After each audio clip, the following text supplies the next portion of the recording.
90% of people who delete their social media come back within 30 days. That's not the story you're used to hearing. You picture someone dramatic, someone announcing a detox, posting one final grid before vanishing into main character energy. What if I told you that's almost never how it actually happens? What if I told you the real deleters don't post a goodbye? They don't explain. They don't perform the exit the way they performed everything else.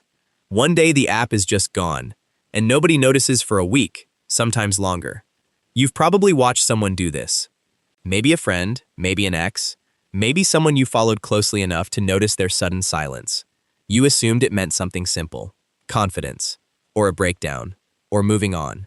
But the psychology underneath a deleted account is stranger and more specific than either of those stories.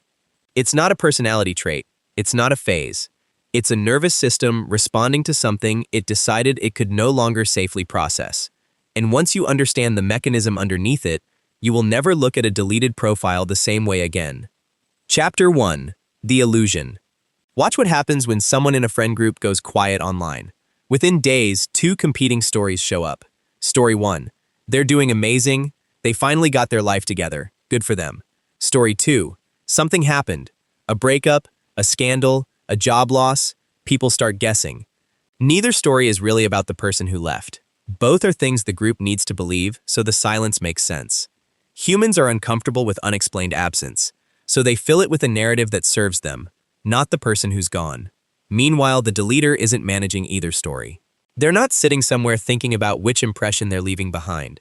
That's the part everyone misses. The whole reason they left was to stop managing impressions in the first place. The illusion isn't that people misread the exit. It's assuming the exit was ever a performance at all. Chapter 2. The Nervous System Loop. Here's what's actually happening underneath the behavior, and it starts with how these platforms are built. Every scroll delivers an unpredictable mix of outcomes: a compliment, a silence, a comparison, a small sting, and that unpredictability is what keeps the brain checking. Unpredictable reward is a stronger hook than steady reward. It's why a slot machine pulls harder than a vending machine. Your body doesn't experience this as fun and games the whole time, though. It experiences low-grade uncertainty as low-grade threat monitoring, a background hum of, "Are they mad at me? Did that land wrong? Why didn't they respond?" Deleting the app removes the stimulus that was keeping that monitoring switched on. People often describe the days after deletion as unexpectedly quiet in their chest, like a hum they didn't know was running finally stopped. That's not imagination. That's a threat detection system finally getting permission to power down. Chapter 3. The Hidden Cost. None of this comes free, and pretending it does would be dishonest. Deleters lose easy access to the social economy everyone else is trading in. The inside joke from a post they never saw. The event they weren't invited to because nobody thought to text them directly. The slow discovery that some friendships were being maintained entirely through likes and views, and without that maintenance, they quietly end. There's a professional cost, too, in industries where visibility functions as currency. People notice when you're harder to find, harder to tag, harder to loop in. This isn't a hidden tragedy, though. Most people who choose this path already know the bill is coming, and they pay it anyway, because the alternative bill, staying plugged into a system that was draining them, felt more expensive. Chapter 4. The Origin. There's almost always one specific moment, not a slow drift. Something that got posted and misread by people it wasn't meant for. A comment section that turned faster than expected. A private joke screenshotted and passed around without context. A moment of real vulnerability that got mocked instead of met with care. That single event did something 100 small annoyances never could. It taught your nervous system, in one sharp lesson, that visibility carries risk you can't always predict or control.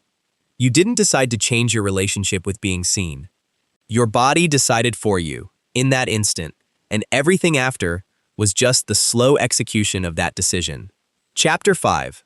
The Learned Pattern. That one lesson didn't stay where it happened.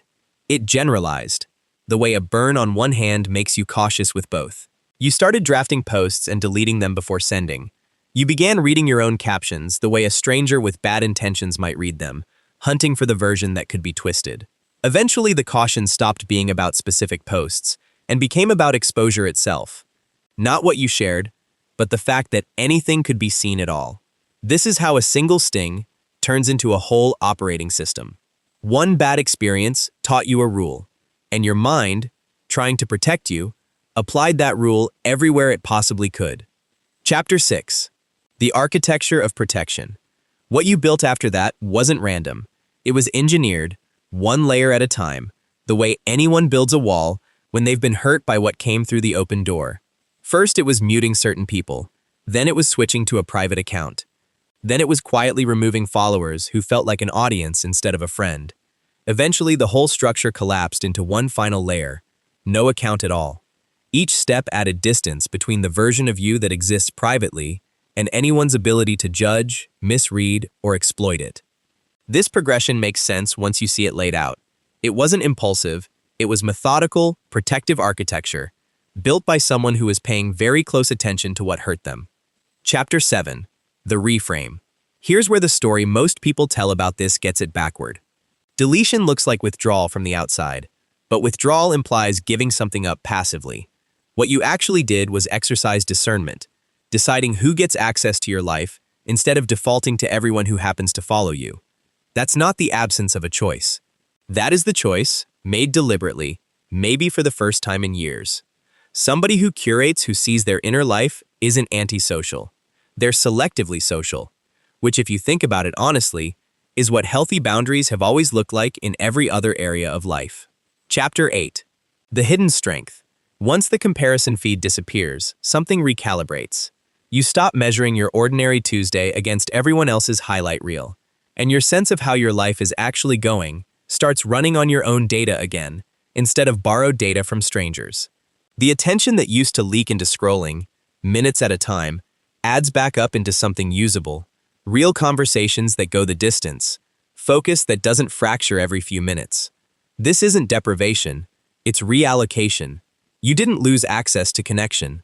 You redirected the resource that connection actually requires, which was never posts, it was attention, and you finally have some back.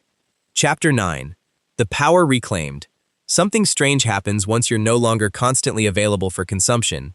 Absence creates a kind of gravity that presence never did. People start noticing you more, not less, because you're no longer background noise in their feed, you're a person they have to actually think about and reach out to directly.